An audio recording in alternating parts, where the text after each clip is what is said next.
тақырыбында баспасөз конференциясын бастаймыз. Спикер Ысқақов Медет Жұмабайұлы Ақтөбе облысы Мәртөк ауданының әкімі.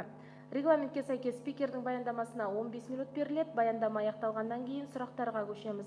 Согласно регламенту, на доклад спикера отводится 15 минут. После завершения доклада перейдем к вопросам журналистов. Просим участников пресс-конференции соблюдать регламент, не прерывать спикера. Медет Жұмабайұлы, алаңымызға қош келдіңіз, сөз кезегі өзіңізде. Рахмет. Қайырлы күн, құрметті әріптестер.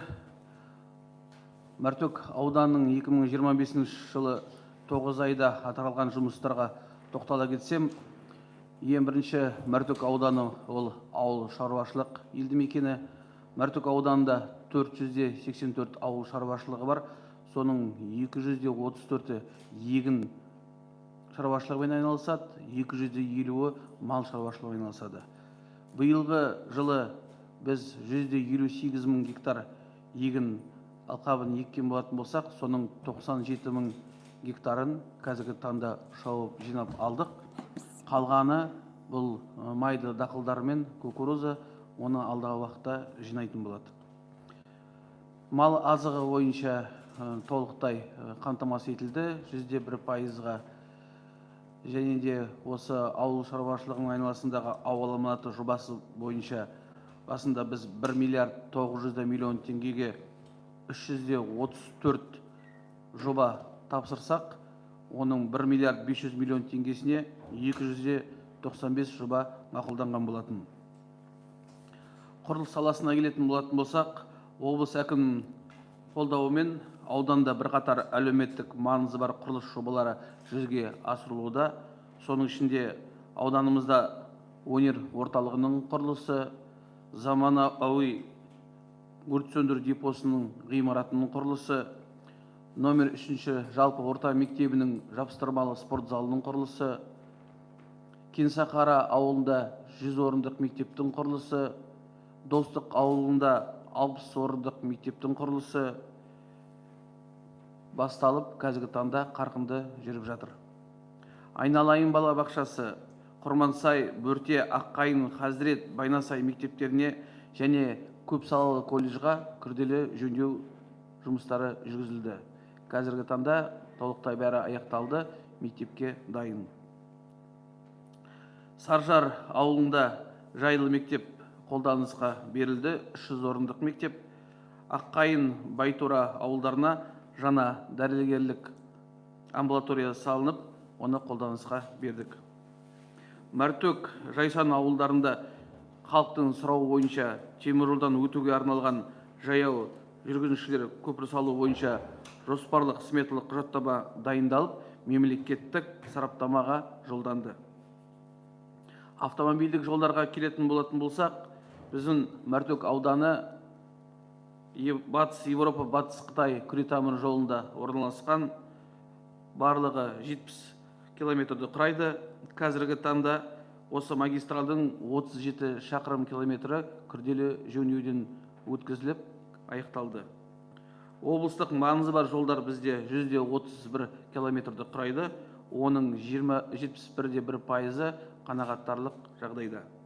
Родниковка Мәртөк тас жолы бойынша орташа жөндеу жұмыстары жүргізілді. Аудандық маңызы бар жолдарға келетін болсақ, 219 километрді құрайды, оның 79% жақсы жағдайда.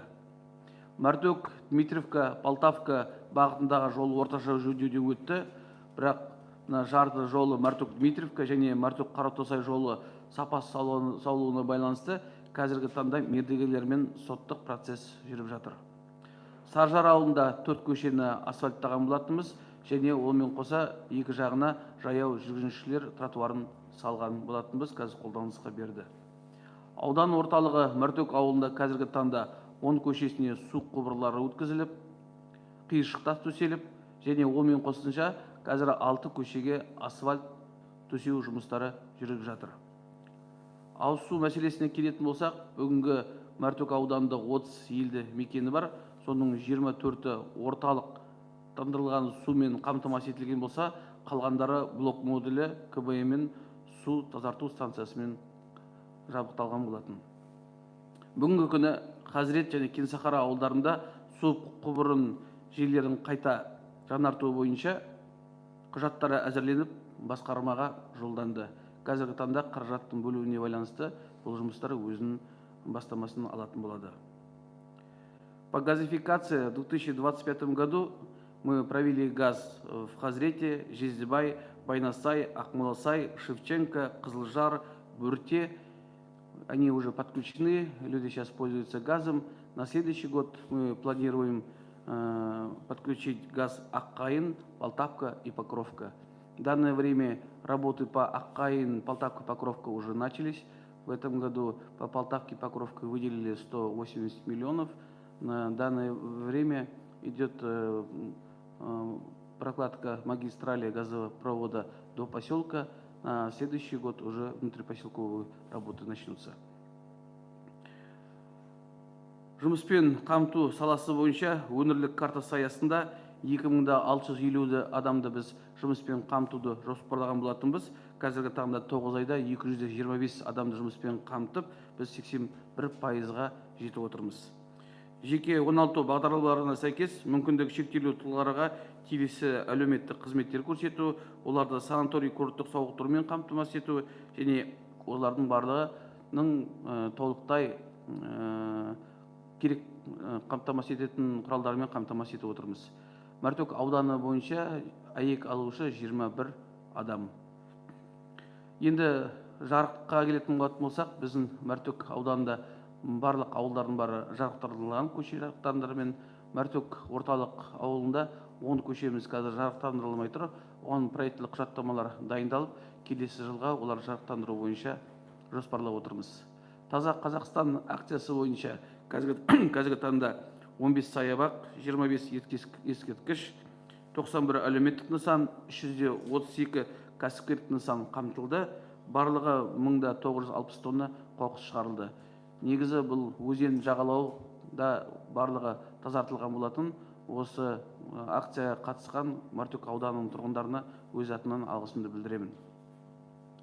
Негізі 9 айда атқарылған жұмыстар осы. Егер сұрақтарыңыз болатын болса, махаббат. Рахмет, баяндама аяқталды. Әріптестер, сұрақтарыңыз болса? Сұрақ бар ма? Сұрақ болмаса, баспасөз конференциясын аяқтаймыз. Қатысқандарыңызға